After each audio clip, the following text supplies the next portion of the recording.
Good evening, everyone. Welcome to another edition of Hardcore Challenge Live. I am the commish, Ben Klein, and this is our Week 10 Recap Edition, along with our Week 10 Recap Edition, which we will do on all of our Tuesday shows from here to the end of the regular season.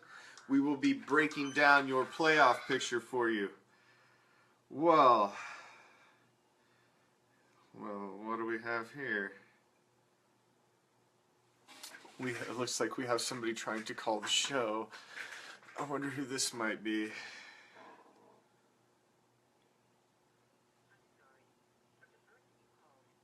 Well, he's not there. Okay, so, like I said, this is our Week 10 Recap Edition. Let me give out the call-in number in case anybody wants to call in. Have anything you want to get off your chest, feel free to call in. So, Week 10 is in the books, which leaves 4 weeks left in the 2016 Hardcore Challenge regular season. It is about to get real, folks. Week 10 was another spectacular week, so let's recap the awesomeness that was Week 10 in the Hardcore Challenge. Let's get right to it.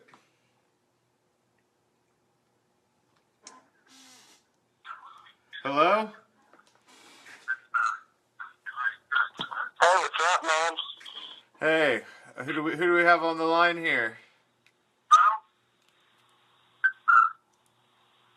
Hello? Hey, yeah, we got a bit of a lag over here, so I was just watching to see how far behind I was. What's going on, Salty Nuts? Well, you can't turn your radio down. You know, you can't be the guy that's trying to listen to yourself on the radio while you're on the radio. Who uses a radio anymore, you old fuck? I'm on the internet. Well, it's the same premise. You're trying to listen to yourself talk. Of course there's a delay. Nimrod. What do you want? Are you calling to talk smack because you got lucky and the football gods put Bryce Petty in your lap? You know what? First, you move out of Iowa to get away from the smackdown in Madden football. I can tolerate that. Okay? Now, I can't have you calling me like a lame-ass fucking owner because I whooped your ass without my fucking starting quarterback, without one of my running backs. I was missing Frank Gore. I was missing Seth Roberts. I was missing Khalil Mack, who'd scored high double digits 2 weeks in a row. I was missing pieces all over. You got lucky. I had to make moves to fill my holes, and yours got handed to you. That was luck. I don't care how you put it. It was luck. You know what?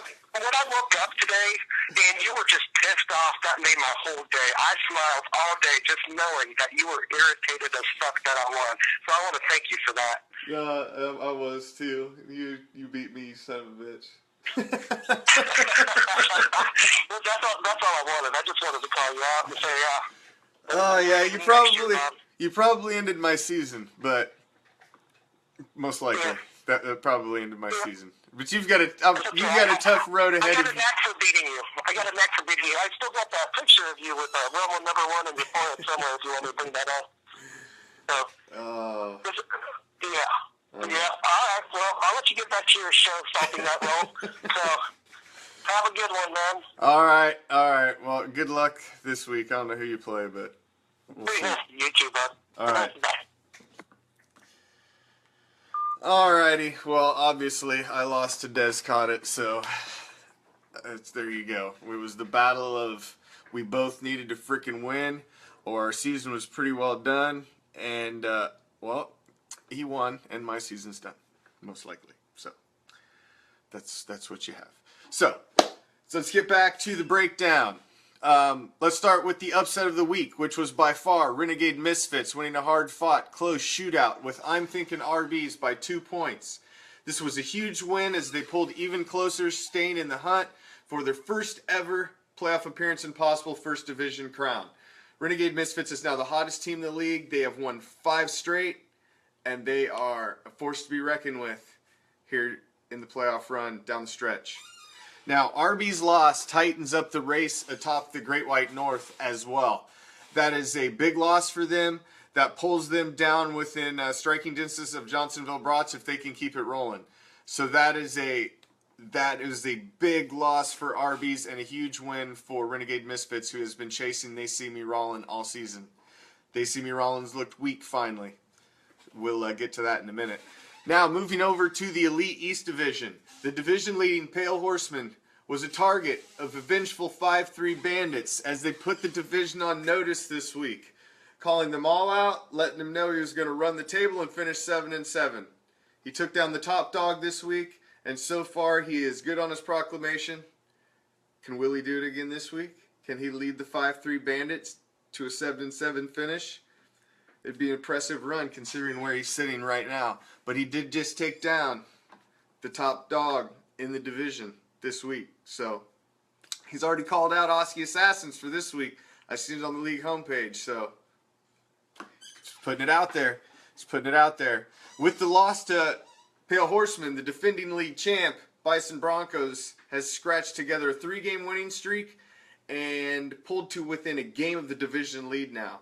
So the Elite East is all of a sudden getting very interesting. It's still pretty much a 2-horse race with Pale Horsemen and Bison Broncos. 2-horse. Get that? Nice pun out.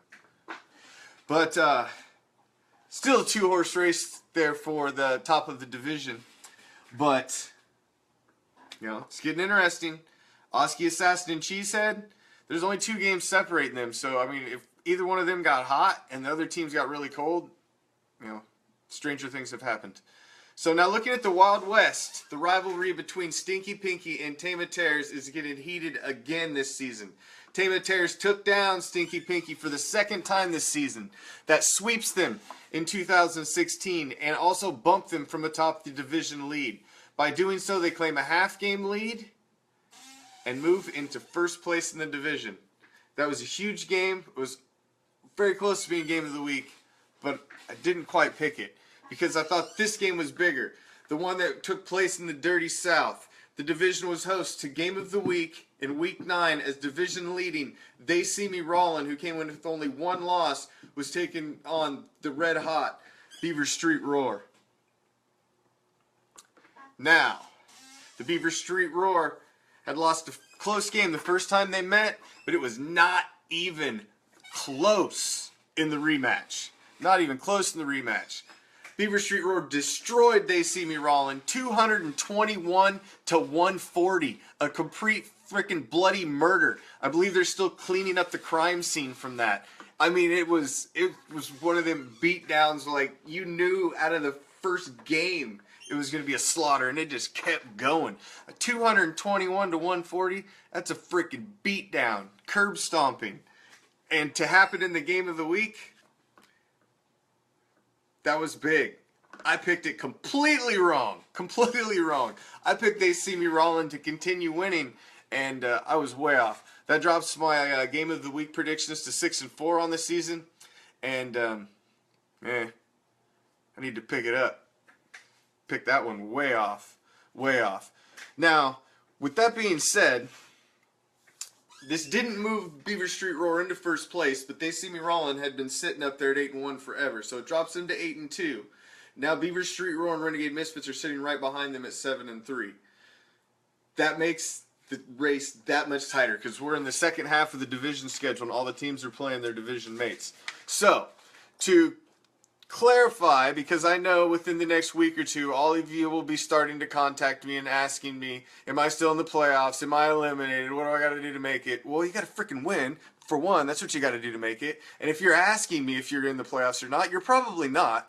But I've made a nice little chart for you guys. So we're going to keep up with this every week so that you can follow along and see where you're at. So the top ones in green here, these are all of your current division leaders. You've got the Great White North with I'm Thinking RBs, Elite East Pale Horsemen, Wild West Tama Tears, and the Dirty South They See Me Rollin'. Your 2 wild card spots currently are Beaver Street Roar and Renegade Misfits, both from the Dirty South. Here's your bubble teams right now. These are the guys that are chasing Beaver Street Roar and Renegade Misfits. All of these guys are sitting. The best one that's looking so far is obviously Johnsonville Brats. Stinky Pinky is, still fighting in the division race. Some of these others are fighting, but You know, some of these guys, their only hope is to get a wild card. So these guys, these are on the bubble.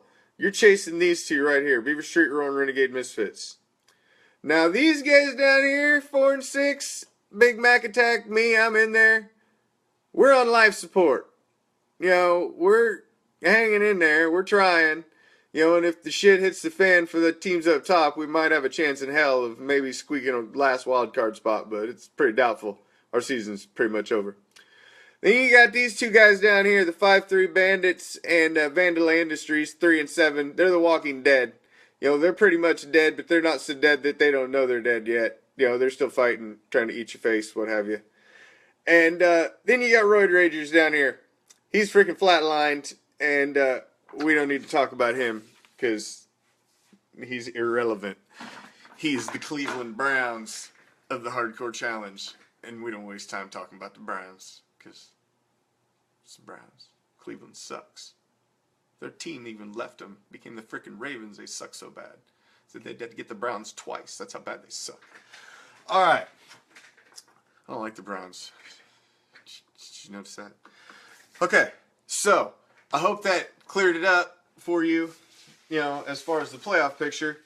You know, so pretty much there's 5 bubble teams that really have a legitimate chance. 5 and 5 Bison Broncos, the 5 and 5 Des Caught It, 5 and 5 Skull Crushers, the 5-4 and 1 Stinky Pinky, and the 6 and 4 Johnsonville Brats.